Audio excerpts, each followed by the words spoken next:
congenial. I am the youngest of 6, and my brothers, being considerably older, had left the nest some time before. My brothers were successful merchants and professional men. One and all, they rejected father's studies.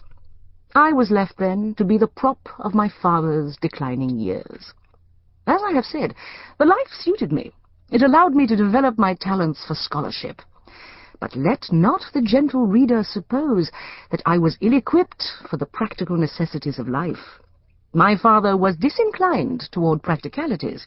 It was left to me to bully the baker and badger the butcher, which I did, if I may say so, quite effectively.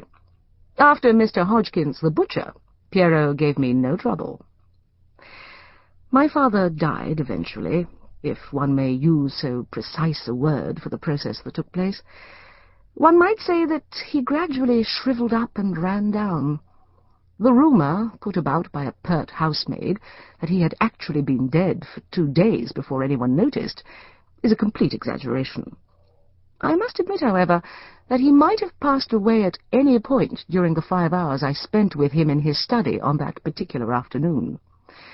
He was leaning back in his big leather chair, meditating, as I assumed, and when, warned by some premonition, I hurried to his side, his wide-open eyes held the same expression of mild inquiry with which they had always regarded me. It seemed to me quite a respectable and comfortable way in which to pass on. It came as no surprise to anyone to discover that he had left his property to me, the aforesaid prop, and the only one of his children who had not an income of its own. My brothers accepted this tolerantly, as they had accepted my devoted service to Papa. They did not explode until they learned that the property was not a paltry sum, but a fortune of £500,000. They had made a common mistake in assuming that an absent-minded scholar is necessarily a fool. My father's disinclination to argue with Mr. Hodgkins the butcher was due not to lack of ability, but to disinterest.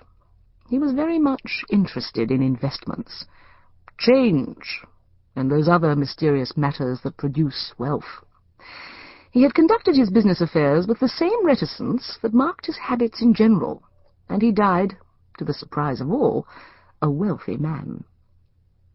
When this fact became known, the explosion occurred. My eldest brother, James, went so far as to threaten legal proceedings on the basis of unsound mind and undue influence. This ill-considered burst of temper, which was characteristic of James, was easily stopped by Mr. Fletcher, Papa's excellent solicitor. Other attempts ensued. I was visited by streams of attentive nieces and nephews, assuring me of their devotion, which had been demonstrated over the past years by their absence.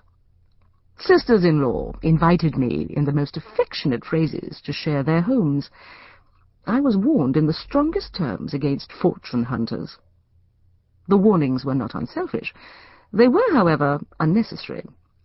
A middle-aged spinster, for I was at that time 32 years of age, and I scorned to disguise the fact, who has never received a proposal of marriage, must be a simpleton if she fails to recognize the sudden acquisition of a fortune as a factor in her new popularity.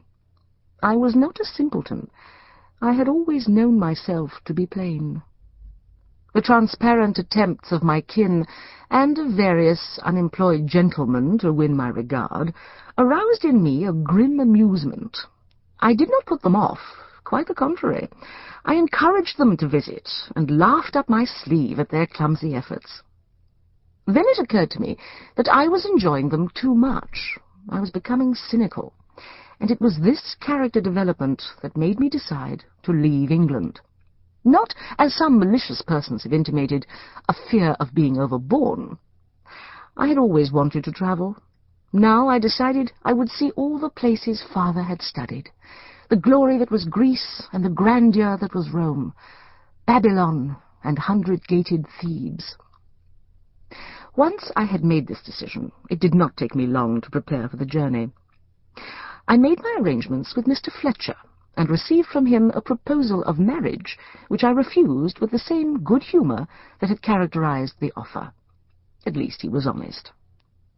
"I thought it worth a try," he remarked calmly. "Nothing ventured, nothing gained," I agreed. Mr. Fletcher studied me thoughtfully for a moment. "Miss Amelia, may I ask, in my professional capacity now, whether you have any inclinations toward matrimony?" "None. I disapprove of matrimony as a matter of principle." Mr. Fletcher's pepper-and-salt eyebrows lifted. I added, "For myself, that is. I suppose it is well enough for some women. What else can the poor things do?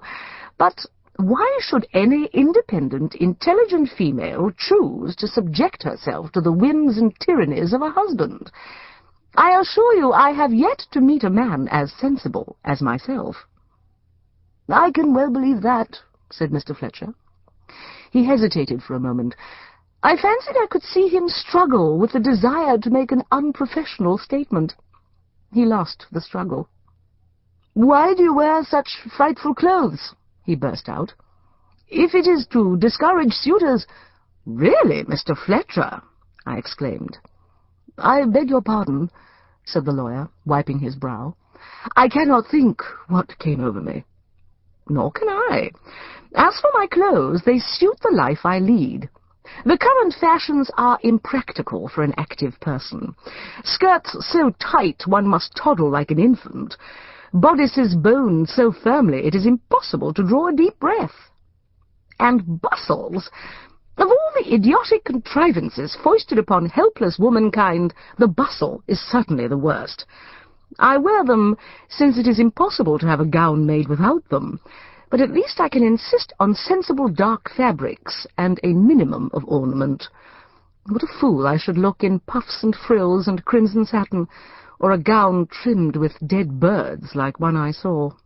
"And yet," said Mr. Fletcher, smiling, "I have always thought you would look rather well in puffs and frills and crimson satin." The opportunity to lecture had restored my good humour. I returned his smile, but I shook my head. "Give it up, Mr. Fletcher. You cannot flatter me. I know the catalogue of my faults too accurately. I am too tall, I am too lean in some regions, and too amply endowed in others. My nose is too large, my mouth is too wide, and the shape of my chin is positively masculine.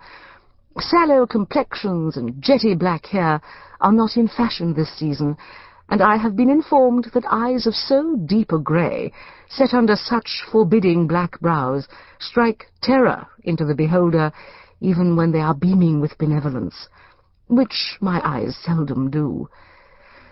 Now, I think I have dealt with that subject. Shall we turn to business?" At Fletcher's suggestion, I made my will.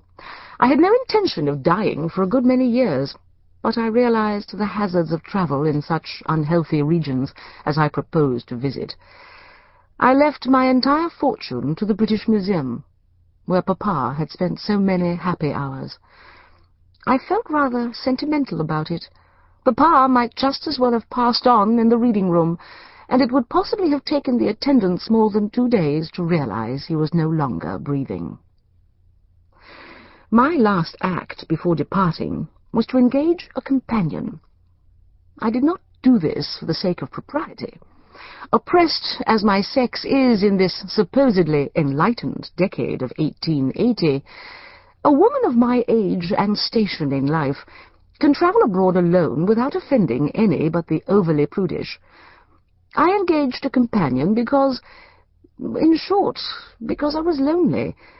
All my life I had taken care of Papa. I needed someone, not to look after me, but the reverse. Miss Pritchett was a perfect companion. She was a few years my senior, but one never would have supposed it from her dress and manner. She affected dainty frilled gowns of thin muslin, which hung awkwardly on her bony frame, and her voice was a preposterous high-pitched squeal. She was clumsy. Her stupidity was so intense it verged on simple-mindedness. She had a habit of fainting, or at least of collapsing into a chair with her hand pressed to her heart whenever the slightest difficulty occurred. I looked forward to my association with Miss Pritchett.